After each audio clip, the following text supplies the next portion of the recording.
Olá e bem-vindos. Antes de mergulharmos nisto, uma aviso importante. O que vamos explorar aqui é uma teoria científica e, claro, não constitui aconselhamento médico.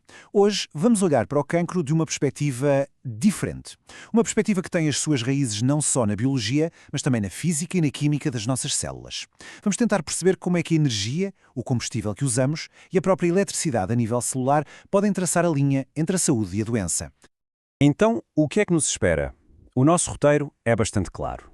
Começamos com a descoberta histórica, lá de 1931. Depois, exploramos os dois tipos de combustível que as nossas células podem usar. A seguir, mergulhamos no nosso oceano interno de minerais. Descobrimos como a água pode funcionar como uma bateria. E, no fim, juntamos tudo isto num novo paradigma metabólico. Vamos a isso?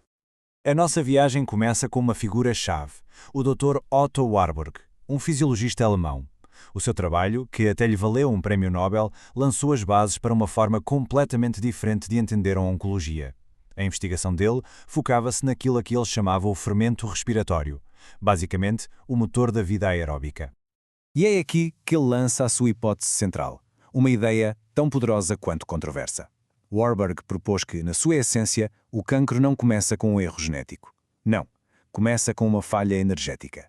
Uma falha na capacidade da célula de respirar oxigênio, o que a força a usar um método de produção de energia muito mais primitivo.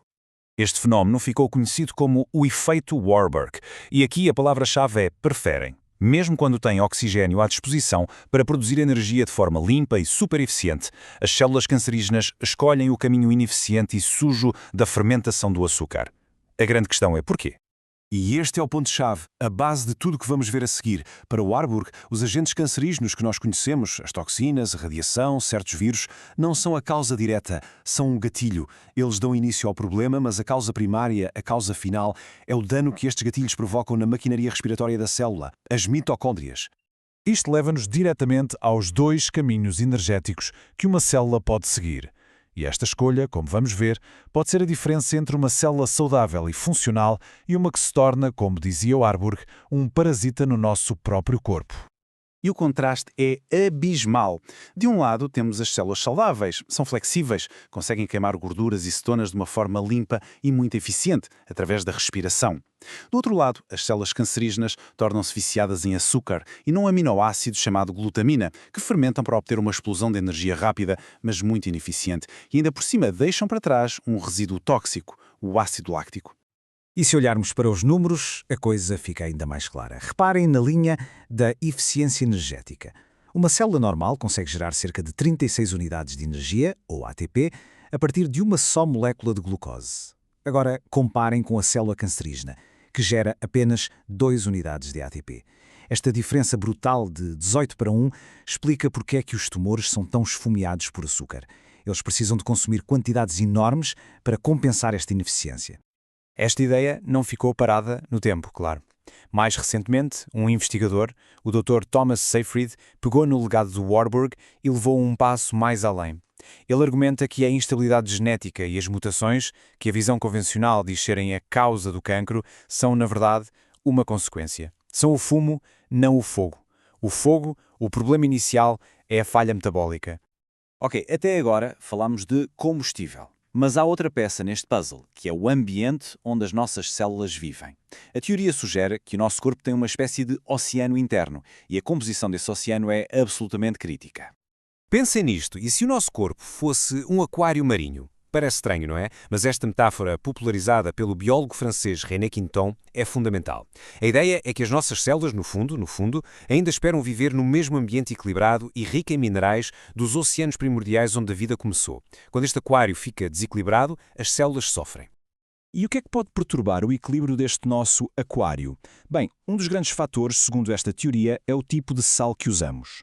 O sal de mesa refinado é basicamente cloreto de sódio quimicamente puro, ao qual foi retirado tudo o resto. O sal marinho integral, por outro lado, é um complexo mineral completo, muito mais parecido com aquilo que o nosso corpo evoluiu para utilizar. Mais de 70. É este o número de minerais e oligoelementos que se encontram no sal integral. Não estamos a falar apenas de sódio e cloreto. Estamos a falar de magnésio, potássio, cálcio e dezenas de outros que trabalham todos juntos, em sinergia, para manter a nossa maquinaria celular a funcionar como deve ser. E é aqui que a química se transforma em eletricidade. Estes minerais alimentam uma peça de maquinaria incrível em cada uma das nossas células, a bomba de sódio potássio. E esta bomba não é apenas uma bomba, é um gerador. Ela usa a energia, o ATP, para criar um gradiente elétrico, ou seja, uma voltagem, através da membrana da célula. E essa voltagem, bem, ela diz-nos praticamente tudo sobre a saúde de uma célula. Uma célula saudável, cheia de energia, mantém uma carga forte, ali à volta dos menos 70 mV. À medida que vai adoecendo, essa voltagem cai. E uma célula cancerígena é uma célula que perdeu quase toda a sua carga elétrica a funcionar a uns meros menos 15 mV.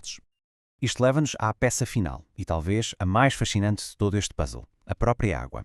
E se a água dentro das nossas células não for apenas um solvente passivo, mas sim um sistema de energia ativo, uma bateria viva? O trabalho do Dr. Gerald Pollack sugere precisamente isto. Ele descobriu algo a que chama a quarta fase da água. Basicamente, junto a superfícies como as membranas das nossas células, a água reorganiza-se numa estrutura em gel, com carga negativa que funciona literalmente como uma bateria, capaz de armazenar e fornecer energia. Então, como é que esta bateria é carregada? A principal fonte de energia, segundo Pollack, é a luz, especialmente a luz infravermelha que recebemos em abundância do Sol. A luz expande esta zona de água estruturada, aumentando a carga elétrica da célula. E é aqui que tudo se liga. Lembram-se dos minerais de que falámos? Pois bem, são eles que permitem que a água mantenha esta estrutura e retenha a carga. O espectro completo de íons do sal integral fornece a matriz eletrolítica que estabiliza esta bateria de água. Ou seja, a ideia é esta. Uma bateria de água bem carregada, estabilizada pelos minerais certos, resulta numa célula com alta voltagem, capaz de realizar as suas funções respiratórias de forma eficiente.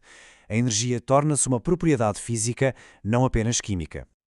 Ok, chegamos ao ponto de síntese. Está na hora de juntar todas as peças. Já vimos o combustível, o nosso oceano interno, a bateria de água e a voltagem elétrica. Então, como é que isto tudo funciona em conjunto? Com base nestes princípios, a teoria sugere uma estratégia com vários passos. Primeiro, cortar o combustível da fermentação, ou seja, o açúcar. Segundo, restaurar o ambiente elétrico com minerais integrais. Terceiro, apoiar diretamente a maquinaria das mitocôndrias. E, por fim, reequilibrar o ambiente ácido para que ele se torne novamente hospitaleiro para a respiração de oxigênio. Portanto, para fechar o ciclo, a ideia central que estas fontes nos apresentam é esta. O cancro é visto como uma doença fundamentalmente metabólica. A saúde é uma função do combustível que fornecemos e do ambiente elétrico que mantemos. A voltagem celular torna-se um indicador-chave e restaurar essa carga elétrica é visto como a base para recuperar a saúde. E terminamos com uma pergunta para reflexão. Ao pensarmos nas nossas células como pequenas baterias a funcionar num oceano interno, será que a chave para compreender a saúde e a doença está não só nas reações químicas que aprendemos, mas também nas leis fundamentais da física e da eletricidade? Obrigado por terem acompanhado esta análise.